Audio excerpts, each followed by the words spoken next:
네, 난처한 아이 수업 그 두 번째 시간 함께하도록 하겠습니다. 안녕하세요, 민경수입니다. 매년 5만 명이 넘는 아이들이 학업을 중단하는 사실 여러분 알고 계십니까? 물론 이제 검정고시나 아니면 대안교육으로 인해서 자발적으로 이제 학업을 중단하는 친구들도 있습니다만 보통 이제 학교 부적응 아니면은 가정의 문제로 인해서 학업을 중단하는 그런 아이들이 상당히 많다고 합니다. 이 아이들이 다시 학업을 이어가게 하려면은 학교와 교육기관뿐만 아니라 가정의 역할도 상당히 중요하다고 하는데요. 자, 그래서 오늘 난처한 아이 수업 그 두 번째 시간은 이 부모와 자녀가 어떻게 소통해야 되는지 고민하는 시간을 가져보도록 하겠습니다. 자, 먼저 함께할 분들 소개를 해드리도록 하겠습니다. 김세아, 김태진, 안혜령 씨와 함께하겠습니다. 반갑습니다. 반갑습니다. 야. 네, 자 그리고 오늘 우리가 고민을 함께할 부분들에 대해서 또 현답을 제시해 주실 분을 모시도록 하겠습니다. 광주광역시 서부교육지원청 박주정 교육장님과 함께하겠습니다.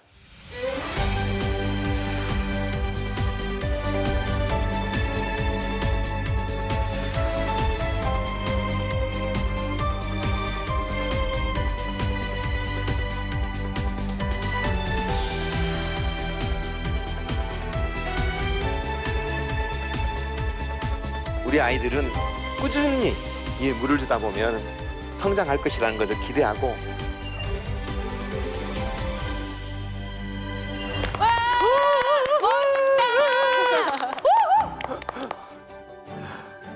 안녕하십니까, 광주 서부교육지원청 교육장 박주정입니다. 네. 오늘 또 뵙게 되어서 반갑습니다. 네, 반갑습니다. 저희가 이제 지난 시간에 이어서 오늘 우리 교육장님 함께 해주셨는데요. 이 시간에 우리가 고민해야 할 교육의 문제 어떤 것들일까요? 이 시간에는 내 자녀가, 금쪽 같은 내 아이가 학교 생활을 하면서 정말 즐겁고 행복하고 또 거기다가 공부도 잘하고 또 선생님들한테 칭찬도 받고 이렇게 하면 얼마나 좋겠어요. 근데 어느 순간 아이가 어떤 문제로든지 간에 여러 가지 어려움에 당했을 때는 아이 혼자만의 문제가 아니고 가정 전체가 함께 힘들어지는 경우가 많이 있습니다. 우리 자녀들이 학교 생활을 하면서 여러 가지 겪는 어려움을 우리 부모님들께서 어떻게 빨리 회복력을 기르고 빨리 정상적인 자리로 올 수 있는 것인가에 대한 이야기를 나눠보려고 합니다. 교육장님, 네. 정말 이해는 할 수 없습니다만은 우리 네 사람이 네, 결혼을 아직 못해가지고 뭐가 문제인지는 이게 모르겠습니다. 3대 미스터리 중에 하나. 그러니까요. 자녀가 없는데 오늘 주제 저희가 잘 따라갈 수 있을까요? 글쎄 말입니다. 자, 그러면은 우리 오늘 우리 교육장님의 강연을 우리 박수로 한번 청해 보도록 하겠습니다. 사실 우리 아이들 학교 보내고 나서 아이 때문에 기가 죽고 아이 때문에 기가 살고 또 어떤 부모가 자기 아이 사랑을 너무 하면 가끔은 좀 짜증이 나기도 하지요. 나는 조금 어렵게 살았어도 우리 자녀들은 어렵지 않게 행복하게 살기를 바라는 게 부모 마음입니다. 그러나 그게 어려운 일이 가끔 닥칠 때가 많습니다. 그렇다면 이런저런 문제가 발생했을 때 어떻게 우리는 아이들하고 같이 소통을 잘할까, 이런 경우를 한번 생각해 보려고 합니다. 여러분, 나는 여기 있는 화면을 한번 보십시오. 나는 그러면 어떤 유형의 부모일까? 여러분들은 부모가 아니니까 그냥 우리 부모는 어떤 유형의 부모일까? 그렇게 생각하시면 됩니다. 오, 네, 그렇게 생각하면 됩니다. 네. 나는 어떤 유형의 부모일까? 자, 긍정적인 상황보다는 학교 생활이나 사회생활에서 여러 가지 어려운 일이 발생했을 때 내가 엄마로서 또는 아빠로서 어떤 단어를 쓰는가를 한번 봐볼까요? 네. 나 학교가 재미도 없고 꿈도 없어. 나 그래서 별로 학교를 가고 싶지 않은데 라고 말을 했다고 하십시다. 내가 말했지. 그런 소리 하지 말라고. 그게 말이나 돼? 이렇게 말하시는 분도 있고요. 네. 네가 알아서 해. 네 인생이야. 또 어떤 분은 내가 하자는 대로 그러면 할게. 또 어떤 분은 그래 그렇다면 우리 이 이야기를 한번 같이 한번 해볼까? 되게 이렇게 크게 유형을 나눈다고 합니다. 그러면은 저는 사실 네. 자녀는 없지만 네. 우리 부모님은 저 중에 어디에 들어가 있는지 난 명백하게 나오거든요. 저는 나와요. 뭔가요? 저는 야 내가 말했지. 그죠. 그렇죠. 그러니까 사실 뭐 이렇게 저희 아마 거의 이런 부모님들이 많으실 거예요. 뭐라고 얘기를 하면은 야 엄마가 얘기했잖아. 너 그렇게 하지 말라고. 이런 분들이 거의 대부분이지 않을까 저는 이렇게 생각하거든요. 아니에요. 어때요? 저는 네. 사실 지금 옆에 김태진 씨가 계시잖아요. 네. 저희 아버지랑 이름이 같아가지고 근데 솔직하게 말하기가 상당히 부담스러운데 저희 네. 부모님은 두 가지 유형이 좀 혼재돼 있어요. 아. 강림적이신데 너 알아서 해. 엄마 나 친구네 집에서 자고 갈게. 너 알아서 해. 하시는데 어느 순간에는 갑자기 또 독재적이에요. 그게 내가 나가 자고 오지 말랐다. 이게 이렇게 두 가지가 섞일 수도 있나요? 그럴 수도 있죠. 그럴 수도 그 있죠. 상황에 오. 따라서. 네. 여러분 대부분 우리 부모님들은 우리 연배에 보면 내가 말했지. 예. 너 그럴 줄 알았어. 하지 마라고 했잖아. 그거 부정할 수 있는 부모 없을 겁니다. 요즘 그렇게 하면은 아이들이 통할까요? 안 통합니다. 네. 안 통하고 지금은 뭐라고 할까요? 그냥 나가버릴 겁니다. 나는 아빠랑 할 말이 없어. 아빠는 이미 답을 다 갖고 있잖아. 그리고 그럼 그 답을 나한테 이야기하고 있잖아. 그러면서 항상 나하고 소통한다고 말하잖아. 우리보다 훨씬 더 애들은 똑똑해져 있습니다. 여러분이 생각했을 때 가장 좋은 게 뭘까요? 답 찾기는 좋지요. 사지선다양이니까. 민주적. 예. 그렇죠. 민주적. 우리 이야기 한번 해볼까? 아이가 말이 안 되는 소리를 해도 그래 우리 이야기 한번 해보자. 민주적인 것은 애정도 가지고 있고 일관성도 가지고 있습니다. 아까 말씀하셨던 이랬다 저랬다 하지 않는다는 겁니다. 여러분 말씀했죠. 이럴 때는 이러고 저럴 때는 저랬다고. 민주적인 분은 그렇지는 않습니다. 일관적이시고 책임감과 그러면 아이들은 책임감과 사회성도 높고 자신감이 높아진다고 합니다. 저는 스스로 생각할 때 이 중에 어디일까 생각해 봤더니 허용적 분위기에 맞지 않나라는 생각이 좀 들어요. 애정적 반응, 통제가 없이 훈육을 하는데 아이들은 자신감은 높아요. 근데 단점이 뭐가 있냐면 규율을 무시하고 재맷도로인 성격으로 학교에 자라는 경우가 아이들이 있어요. 그런 경우가 지금 우리 초등학교에서 선생님들께서 애를 먹는 경우입니다. 네. 그리고 뭐 이제 방임적은 말씀 그대로 아예 관심도 없어요. 애정도 통제도 없는 너 알아서 해. 너 알았어. 그러면 우리 아이들은 어떤 삶을 살까요? 독립성도 없고 항상 의존적 성향을 갖고 그리고 애정도 없고 자기 통제력도 부족한 어쩌면 가장 이 네 가지 중에서 가장 어려운 부분일 수도 있습니다.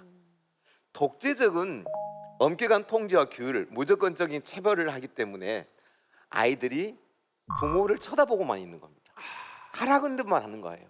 민주적인 것도 약간 이런 게 있어요. 민주적이라고 스스로 생각하셔서 그래 우리 한번 이야기 한번 해볼까? 근데 네 아빠 이렇게 하면 넌 그게 말이 된다고 생각해? 네가 그래서 안 되는 거야. 이런 식으로 흘러가기도 하잖아요. 그렇죠. 예. 그렇습니다. 그러니까 우리 지금 어른들이 굉장히 어려운 시대에 사는 게 이제 공부를 통해서 이렇게 해야 되겠다 민주적으로 생각은 그렇게 해요. 그런데 실제적으로 가면 조금 더 파고 들어가면 이제 또 옛날의 십성으로 가는 것도 우리 젊은 세대들이 좀 이해를 해주셔야 되지 않을까라고 생각을 합니다. 네. 아이가 아프면 부모가 아픕니다. 부모가 아프면 아이도 아프겠지요.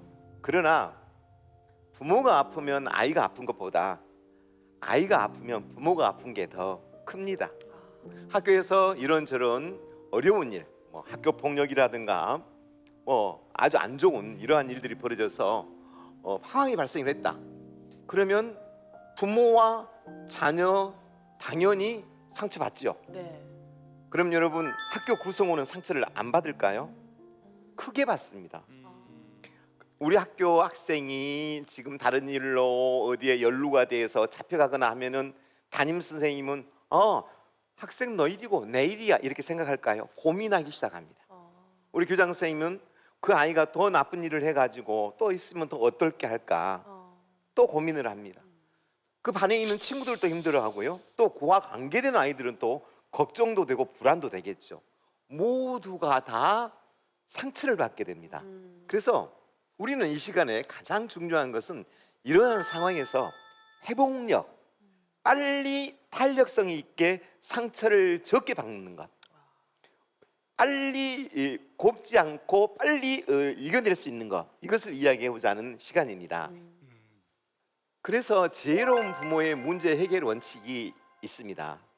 그 첫 번째는 위기가 기회라는 사실을 기억하자라고 말이 있습니다. 여러분 혹시 위기가 기회라는 사실을 경험한 적이 있으신가요?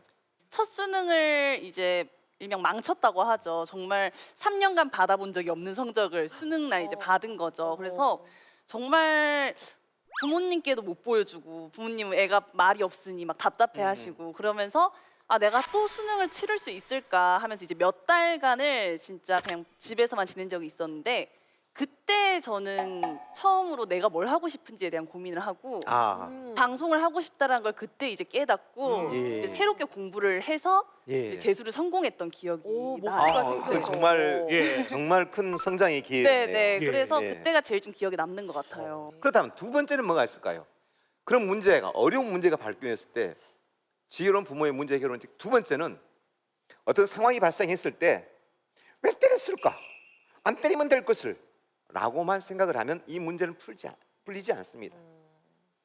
아, 우리 아이에게 이러이러한 일이 발생할 수 없는 정말 어떤 일들이 있었을까? 아, 우리 아이를 내가 너무나 좀 방임하지 않았을까? 그리고 법, 준법을 이런 것을 너무 놓치지 않았을까? 또는 우리 애들 앞에서 우리가 조금 더 강조해줘야 될 점을 놓치지는 않았을까? 또는 우리 아이가 어디선가 사랑받고 싶어하는데 받지 못하는 데는 있지 않을까? 이러한 복합적 시선을 바라보면서 문제를 해결하면 이렇다면 지혜로운 문제 해결의 부모님이라고 생각합니다. 세 번째는 여러분 연민이라는 단어가 나오니까 상당히 생소하지요. 상황이 발생하면 피해 학생 학부모들은 화가 나고 원망을 하며 학교를 쫓아가서 학교는 무엇을 했습니까? 우리 아이가 이렇게 당할 때까지 대부분 많이 그러십니다. 틀린 말씀 아닙니다. 그럴 수 있습니다. 근데 그렇게 하면 문제는 더 꼬인다는 거죠. 거기서 연민이라는 단어가 나옵니다. 연민. 왜 우리 아이는 이러이러한 행동을 했을까? 그 다음에 저쪽의 아이는 가해 학생은 또는 우리가 피해자라면 피해 반대의 입장에서는 어땠을까? 라고 연민을 갖는 즉 말하자면 그쪽 입장을 이해하는 이러한 방법은 자기가 손해를 보는 것 같지만 결국은 자기 스트레스를 줄이는 가장 좋은 방법이라고 요즘 가장 뜨는 단어이기도 합니다. 지혜로운 부모의 문제 해결 원칙 3. 연민. 또 하나 더 있습니다. 침묵이라는 언어를 잘 활용합니다. 지혜로운 학부모들. 아이가 무슨 일을 학교에서 하고 왔습니다. 너 왜 벌써 왔어? 너 지금 방과후 수업 땡땡이 쳤구나. 너 그럴 줄 알았다. 또 너 혼자 왔지? 아이고 어디다 써먹을까? 어쩜 그렇게 넌 누구 아버지 닮았니? 이런 부모도 있어요. 자, 무슨 말이냐면 저 아이가 학교를 안 왔을 때 부모가 궁금하긴 하지요. 무슨 일이 있었니? 이 정도는 다 할 수 있어요. 근데 아이가 엄마는 모르면 좀 가만 좀 있어. 나도 너무 힘들다고. 엄마가 상상하는 것만큼 나는 철없는 건 아니야. 나도 좀 쉼이 좀 필요해서 그래. 그리고 아이가 격앙이 되어서 어머니에게 항의를 하는데 같이 뭔데? 뭐라고?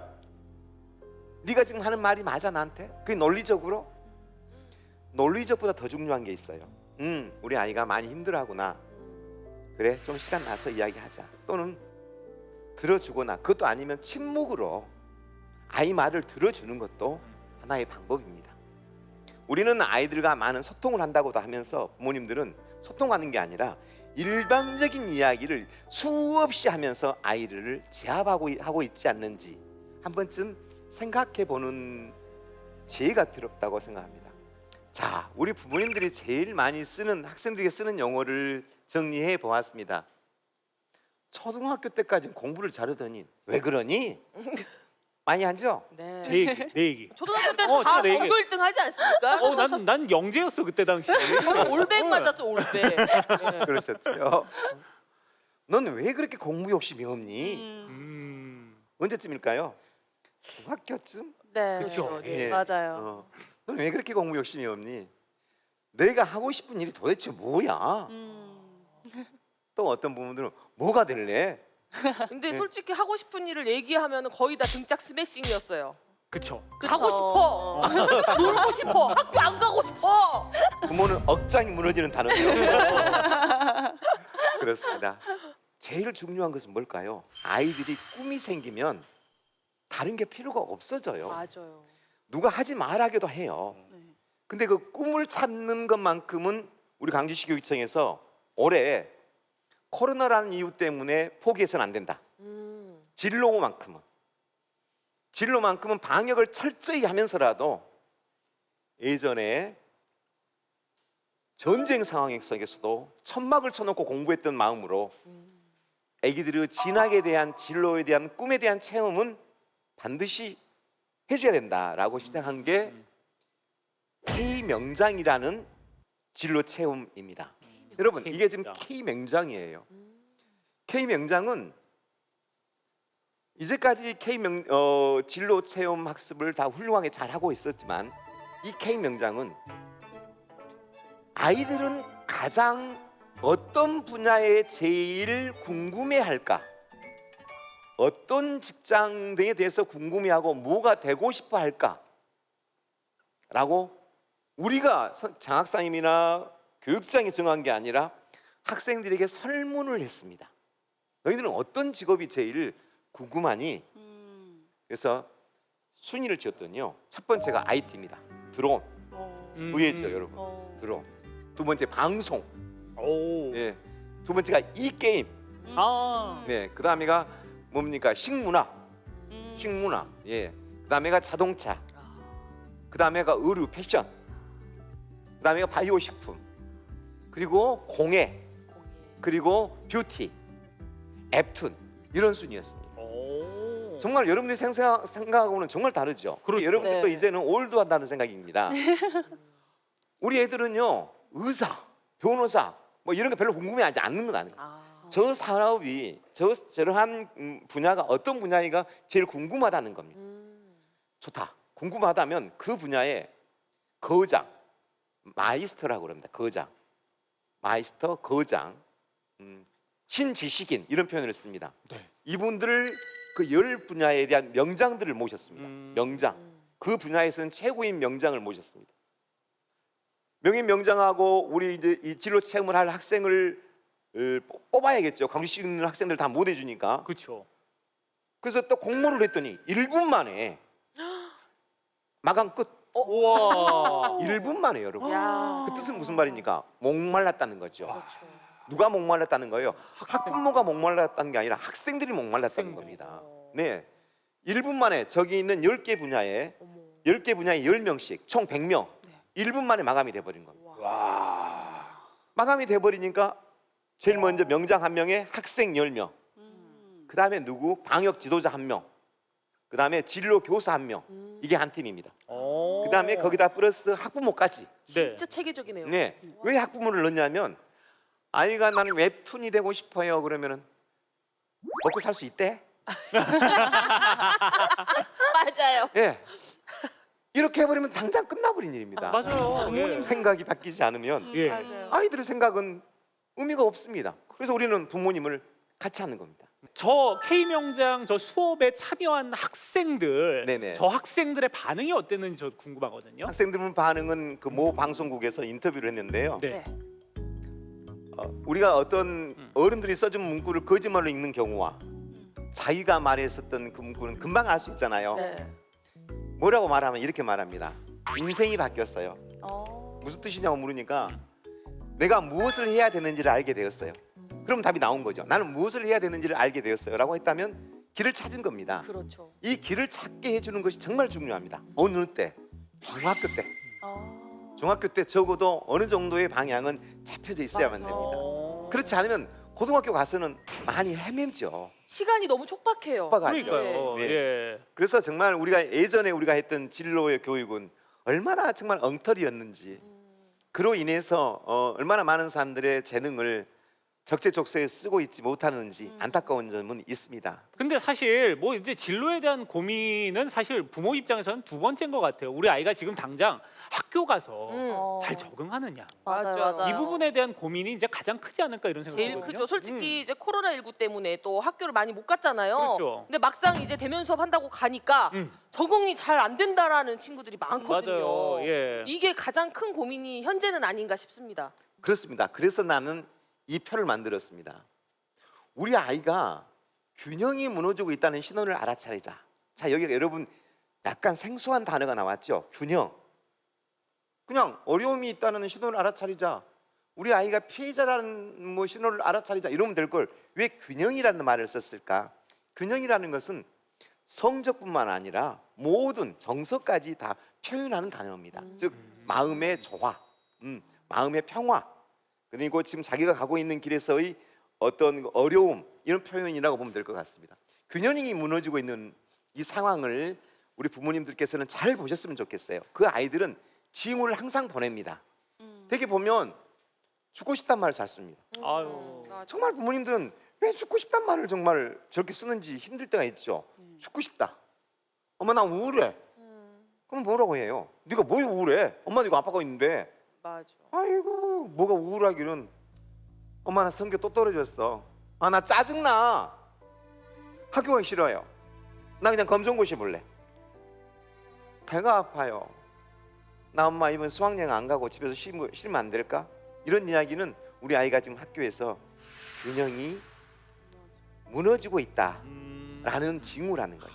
그러면 도대체 내 자녀에게는 어떤 일들이 학교에서는 일어날 수 있을까요?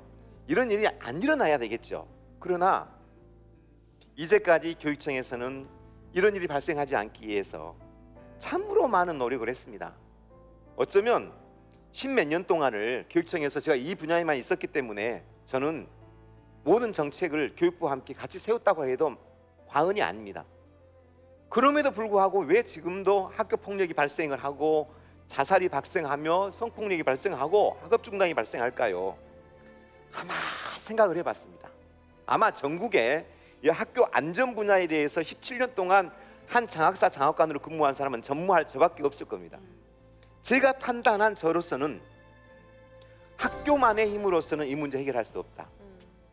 그래서 사실 이번 프로그램에 하고 싶은 말이 그 말입니다. 학부모님, 당신의 자녀 학교에서 정말 껴안고 잘 키울게요. 그러나 우리 힘만으로는 부족합니다. 부모님도 좀 도와주셔야 됩니다. 우리 학교에서 우리가 70 내지 80 할게요. 20%만 부모님이 도와주세요라고 하기 위해서입니다. 우리 아이들은 지금 학교에서 언어폭력, 사이버상의 폭력이 늘어나고 있습니다. 정서적 폭력이 늘어나고 있는 겁니다. 예전에는 때리고 뭐 차고 뺏고 이런 일이 많이 벌어졌다면 지금은 은근히 따돌리고 정서적으로 괴롭히고 사이버상에서 문제를 일으키고 무슨 온라인 도박을 하고 이런 일로 아이들이 힘들어하고 있습니다. 여러분들은 그런 경험이 없으시나요? 뭐 이런 거 있잖아요. 요즘에 이제 단톡방에 같이 있는데 네. 예를 들면 뭐 누가 얘기를 하면은 댓글을 잘 안 달아준다거나 네. 뭐 이런 경우도 약간 은근히 좀 무시하는 거죠. 요것도 약간은 좀 왕따 아닌가 싶기도 하고요. 네. 예. 당해봤습니까?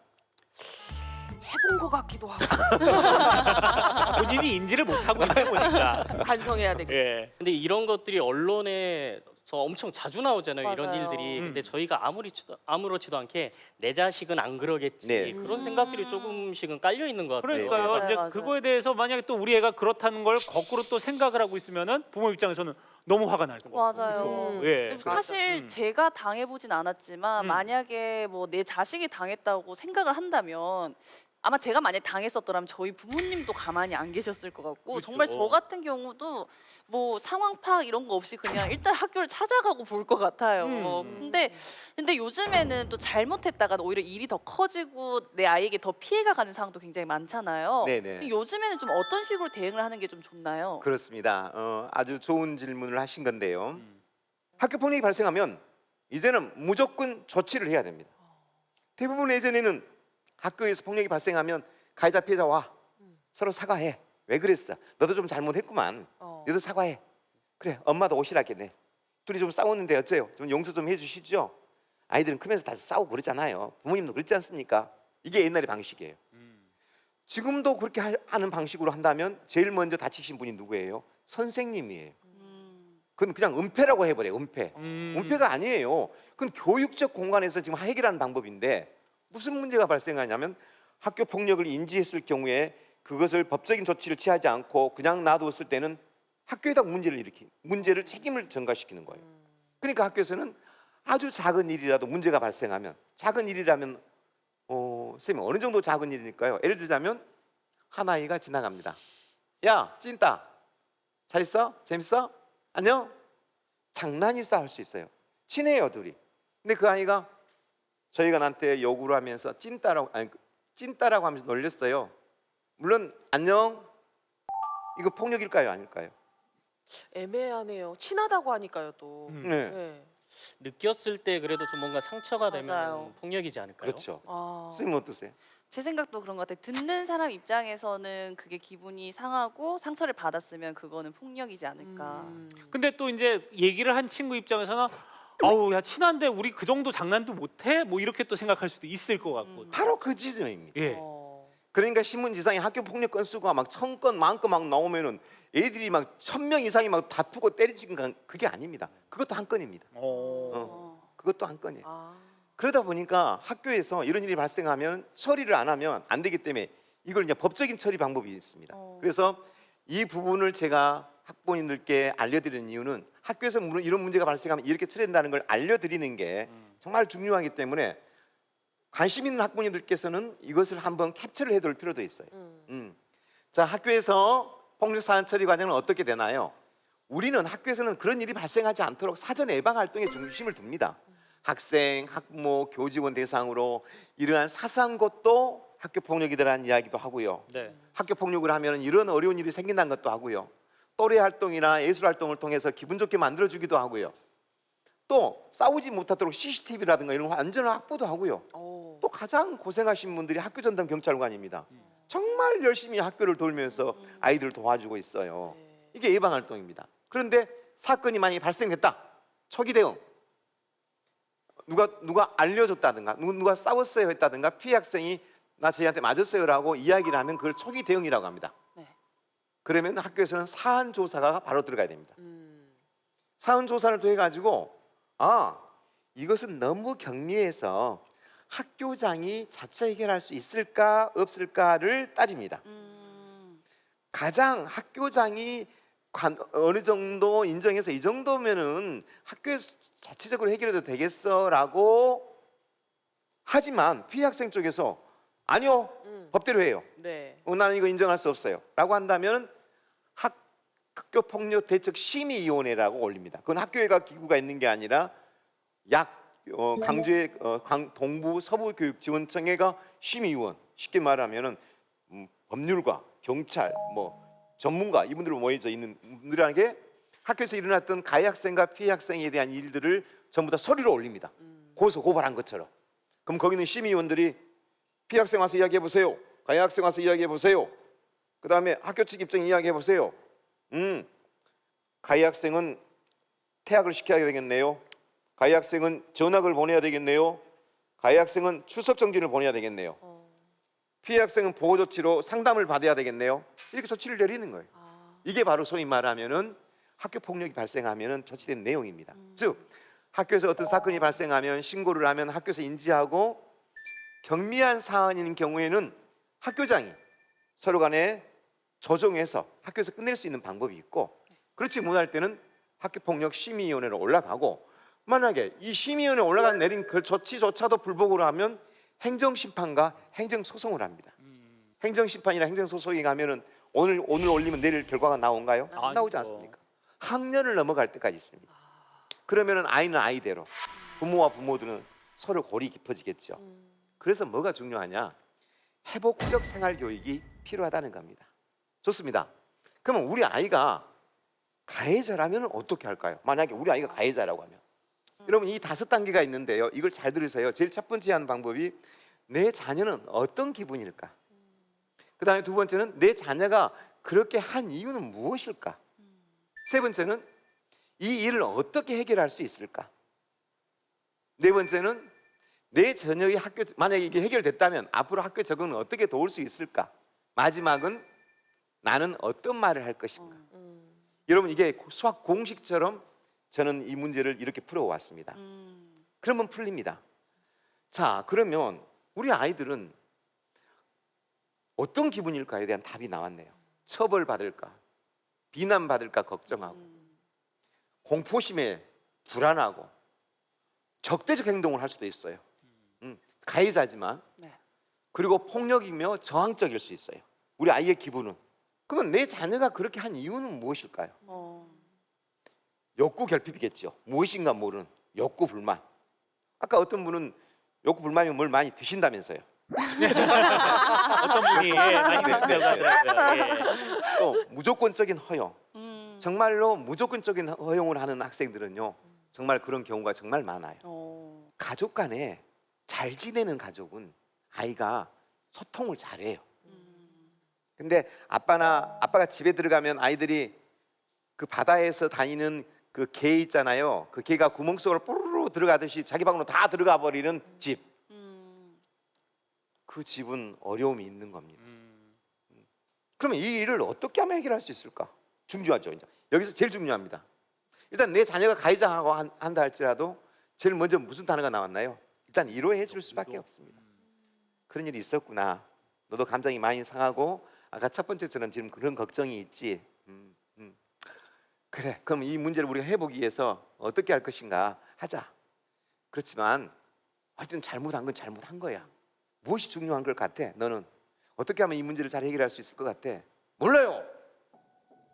모르겠어요. 나도 가만히 있을 거예요. 만약에 엄마 괴롭히면 내가 가만히 있을 거니까 엄마 걱정 마요. 이런 오버를 할 수도 있어요. 가장 중요한 방법은요, 아이에게 가해자인 아이에게 잘못했다는 걸 인식을 시켜줘야 돼요. 너는 이 문제만큼은 정말로 잘못한 거야. 이론을 해준 거지만 잘못한 건 인정을 시켜줘야 돼요. 그 다음에 뭐가 필요하겠습니까? 무릎 꿇고 진심으로 피해자에게 사과하는 것. 빠를수록 좋습니다. 빠를수록. 야, 사과 인척이라도 하자. 이러면 안 돼요. 엄마는 사과할 거야. 진심이야. 내가 입장을 바꿔놓고 생각한다면 나도 가만 용서 못할 것 같아. 우리 가서 정말 무릎 꿇고 빌고 정말 사과 받을 때까지 우리 노력하자. 이 일을 그래야만 해결이 되는 거예요. 근데 이 일은 방어를 시작하면은 그때부터 일은 꼬이기 시작합니다. 저희들 우리한테 분명히 이렇게 나올 거니까 혹시 너도 저희한테 뭐 할 수 있는 게 없어? 이것은 아이를 위해서나 이 일을 해결하는데 방법이 아니라는 겁니다. 하나 더 보겠습니다. 그럼 내 자녀의 학교 적응은 어떻게 도울 수 있을까? 일단 우리 아이들은 가해 학생으로 되면 낙인에 대한 부담감이 있어요. 낙인에 대한. 선생님 여러분, 시민 여러분, 학교가 왜 어려운지 아십니까? 피해 학생도 우리 아이고 가해 학생도 우리 아이이기 때문입니다. 그냥 피해 학생과 가해 학생이 있을 때 피해 학생 너는 이만큼은 잘못 없으는데 가해 학생 너는 잘못이 많아, 이것만 안아주는 사법기관이라면 우리 금방 할 수 있습니다. 우리는 피해 학생도 잘 키워내야 되고 가해 학생도 잘 키워서 둘이 정말 잘 지내게 만드는 게 목표이기 때문에 그 일을 해결하는 게 어렵습니다. 그런데 많은 분들은 학교는 왜 이렇게 더디냐고 이야기를 합니다. 왜?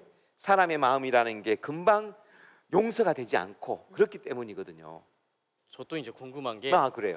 제 자녀가 가해자인 경우도 너무 걱정도 많을 것 같고 그쵸. 신경 쓸 것도 너무 많을 것 같은데 또 많은 부모님들이 걱정하는 것 중에 하나가 내 자식이 맞고 오면 어쩌지? 맞아. 그렇죠. 피해자가 되면 어쩌지? 그건 더 걱정도 많이 걱정일 했거든요. 것 같아요. 그거는. 네. 예. 그렇습니다. 그렇습니다. 금쪽 같은 내 아이를 감히 누가 세상에 저희를 때릴 때가 어디가 있다고 저렇게 수많은 애들 저 아이 하나를 세상에 지 혼자 밥을 먹기게 해놓고 모두 다 가서 딴 데 가서 먹어버려? 분노하겠죠. 가해자는 불안했다면 피해자는 분노하겠죠. 어쩌면 그 피해자 쪽의 입장이 많이 상황이 나쁜 집안이라면 더더욱 또 화가 많이 나겠죠. 서럽겠죠. 이것도 마찬가지로 원인과 해결이 있어야 됩니다. 제일 먼저 내 자녀는 어떤 기분일까를 기억해 줘야겠죠. 어떤 기분이겠죠? 슬프겠죠. 그렇죠. 화가 나겠죠. 네. 정말 죽고 싶겠죠. 내 자녀는 왜 취약한 것일까? 여러분 여기 단어에 취약이라는 단어가 나왔죠. 네. 원래는요, 내 자녀는 왜 저 피해자가 될 수밖에 원인이 무엇이었을까 이렇게 쓸까 했어요. 근데 이 세상에 학교 폭력으로부터 맞이해야 될 원인과 이유는 절대 없습니다. 있을 수 없는 겁니다. 네. 그래서 저는 취약이라고 했습니다. 무엇이 좀 부족했을까? 취약했을까? 앞으로 어떻게 해결할 수 있을까? 내 자녀의 학교생활 들어올 수 있을까? 나는 어떤 말을 할 것인가? 이게 결국은 아까 말씀드린 대로 또 5가지입니다. 피해 학생도 어떤 기분인가 한번 볼까요? 절망, 분노, 많은 사람들 앞에서 맞았다는 것에 대한 대인 기피, 안 나가고 싶어요. 죽고 싶어. 내 자녀는 왜 취약할까요?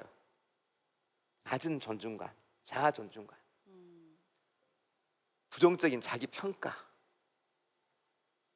의사 표현의 부족. 우리 아이는 착한데 자기 표현력이 좀 부족해요.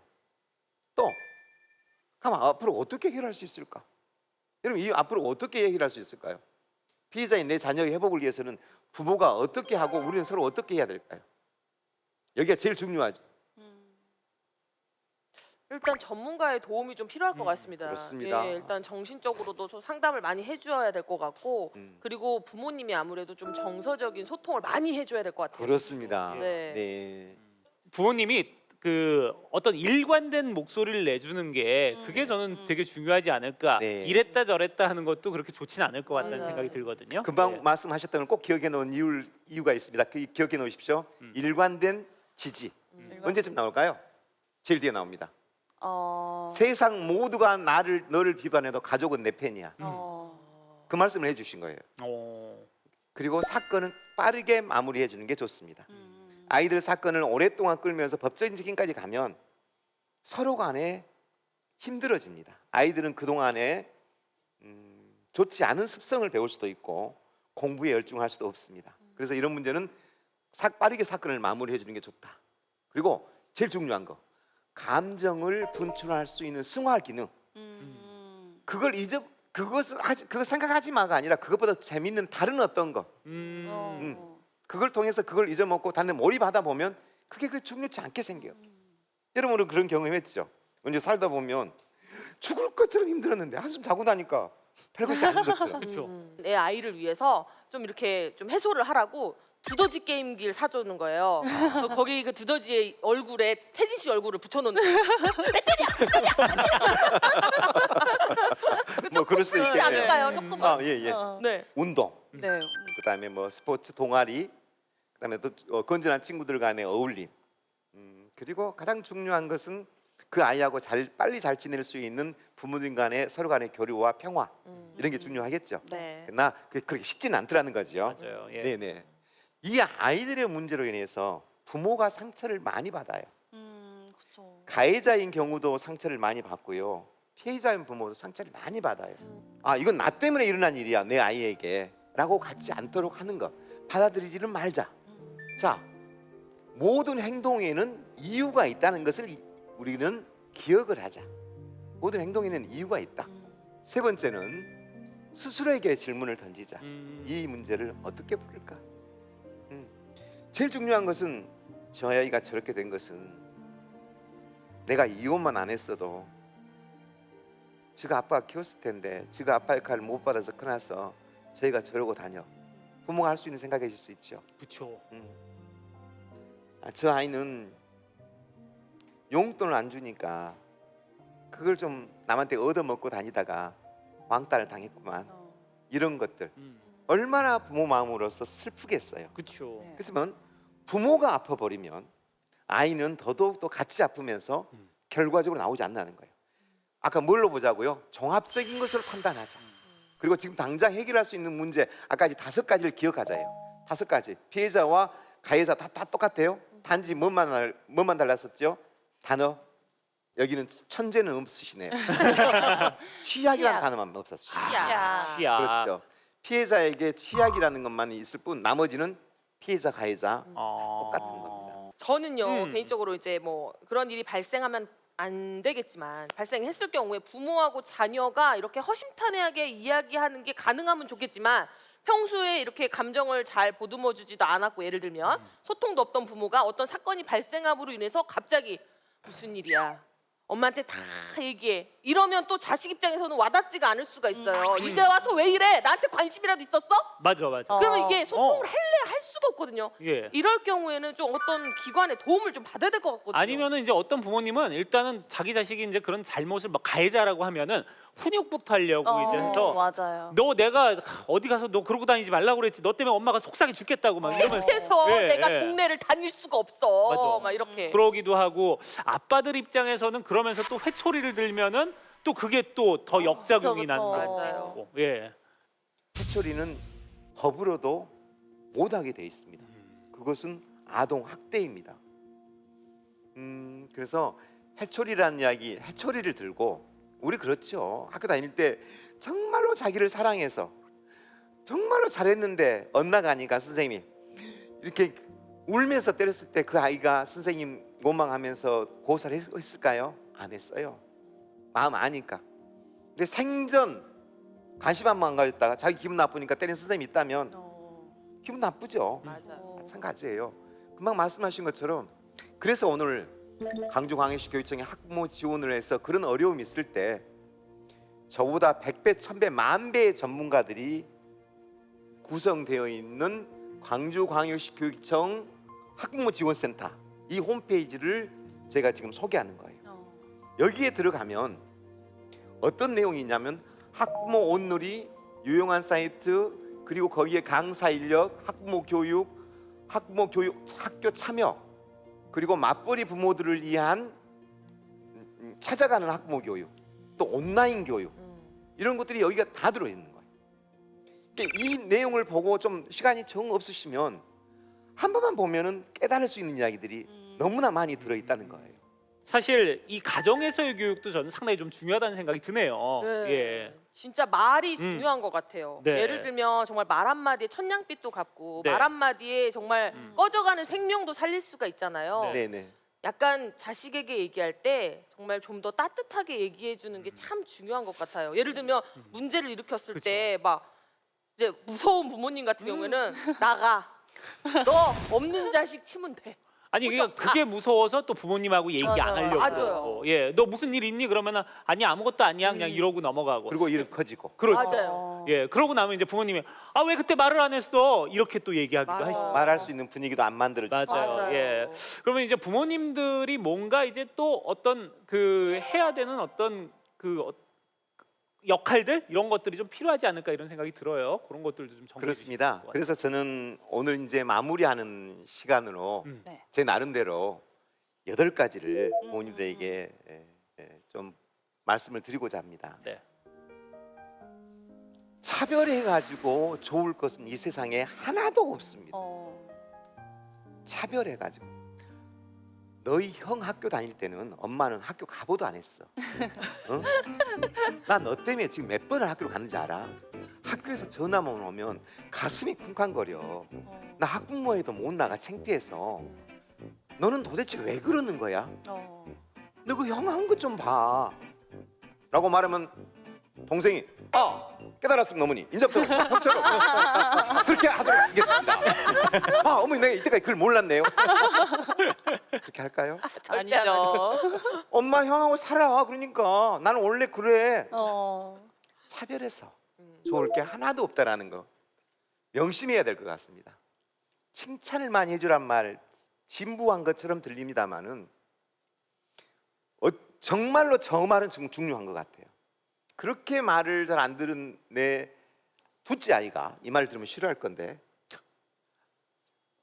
나한테 칭찬을 듣고 나서부터는 아빠 오늘 뭔가 좀 달라진 것 같지 않아? 못 느꼈어요. 뭐가 달라졌어? 신장 한번 열어봐. 아주 깨끗하게 정녕. 칭찬받고 싶은 거예요. 우리 누구 정말 이런 면도 있었어. 아빠 내일부터 봐봐. 내가 해볼게. 아빠 요즘 애로워 보이던데 아빠 걱정 마. 둘째 있잖아. 그 칭찬해줬더니 정말로 달라지기 시작하고 달라져요. 맞아요. 세 번째는 믿음을 가져줘야 됩니다. 저는 이건 실화가 있는 이야기인데요. 정말로 학교에서 말썽을 너무너무 부려요. 막내인데. 근데 제가 담임이었던 제에게 붙잡고 울었어요. 지금 같으면 여자분이니까 붙잡고 울 때 내가 털었어야 되는데 그때는 왜 같이 안고 울었는가 모르겠어요. 담임이었는데 선생님 죽어버리고 싶습니다. 우리 막내 때문에. 하도 사고를 치고 다녀서. 그래서 제가 그랬습니다. 어머니 오늘 집에 가면 막내를 만날 건데요. 들어올란가 안 들어올란가도 모릅니다. 한번 나가면 어머니 들어오면 이렇게 하십시오.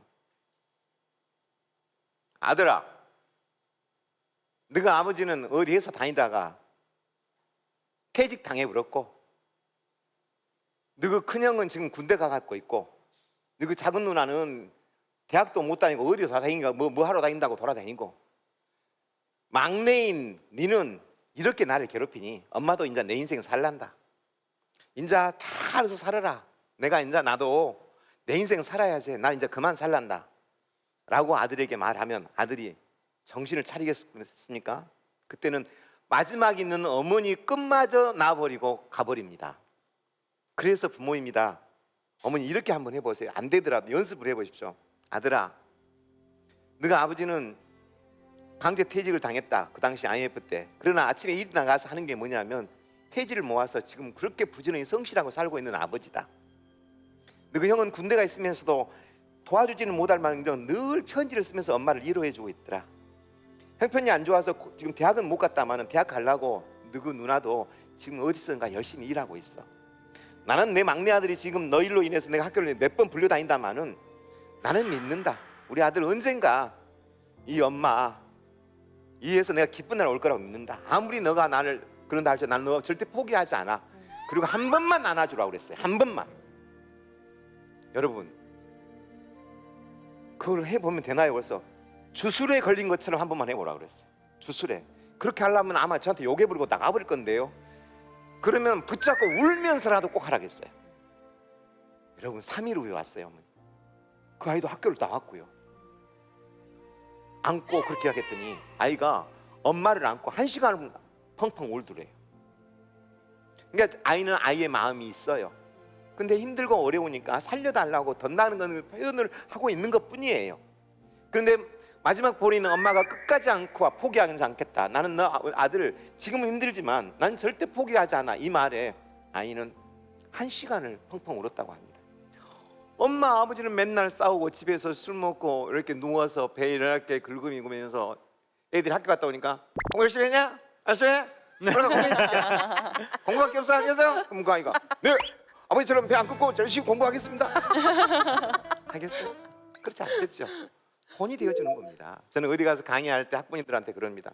이 재미없는 강의를 3시간 동안 앉아있는 이 모습 하나만으로 당신들은 아이들에게 본이 되고 있습니다. 본이 되어 주십니다. 그래서 어른이 어렵습니다. 본이 되어 주셔야 됩니다. 5번째입니다. 그 학교 선생님 3월 달에 만나봤더니 약간 본을 밝히게 생겼더라. 약간은 실력도 없는 것 같고 어쩌냐? 그럼 그 아이가 엄마 그런 소리 하지 마. 우리 아빠는 우리 선생님은 완전 정직하시고 실력도 좋으셔 라고 말하지 않고 엄마 말을 듣고 아 우리 학교 선생님은 좀 이상한 것 같아 라고 생각을 하면 아이가 선생님 말을 들을까요? 안 듣죠. 안 듣죠. 네. 절대는 말 표현은 조금 뭐합니다만 선생님을 학부모님들은 A 보는 앞에서 존경의 말씀을 써주셔야 됩니다. 그러나 선생님이 다 존경받을 수 있는 행동만을 못할 때가 있습니다. 그럴 때는 선생님한테 가서 선생님 이러이러한 점은 좀 어렵습니다. 이런 점은 좀 섭섭합니다 하면 다 받아줄 수 있어요. 네. 그래서 아이 보는 앞에서 선생님을 욕하거나 경멸하면 아이는 학교를 선생님을 믿지 않는다는 겁니다. 좀 생소할지 모르겠습니다만은 자녀하고 봉사활동을 했으면 좋겠다. 봉사활동은 우리 인간으로 할 수 있는 가장 마지막, 가장 최고의 선이라고 저는 생각합니다.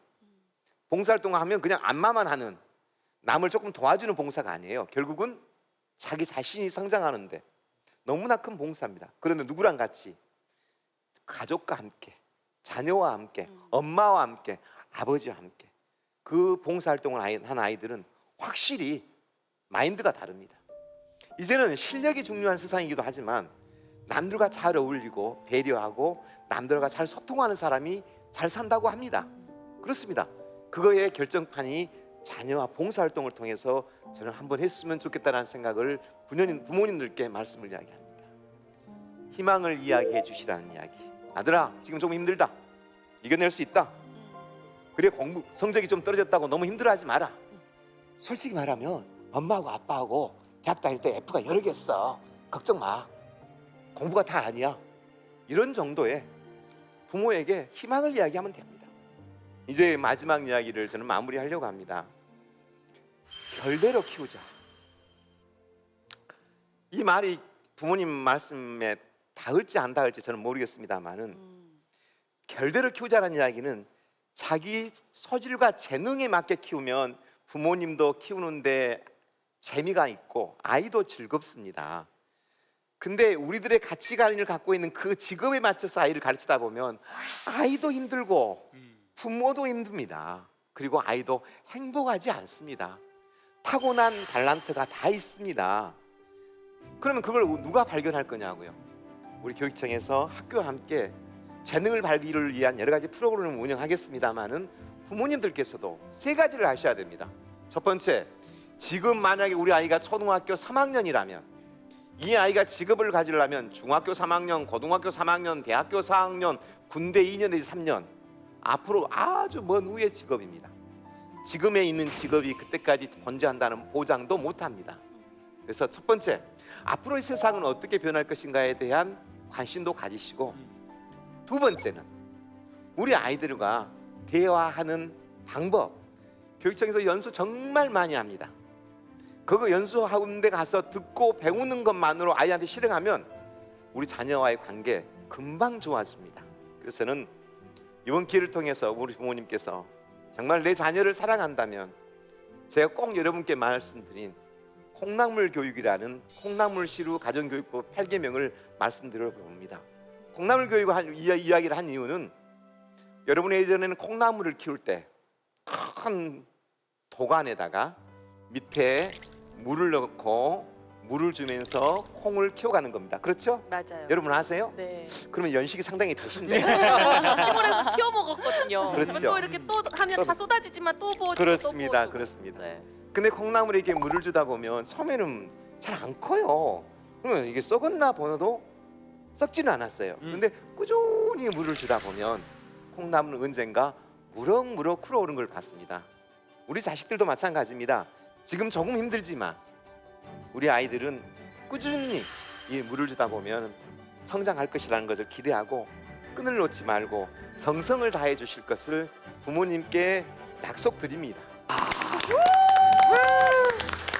명강이십니다.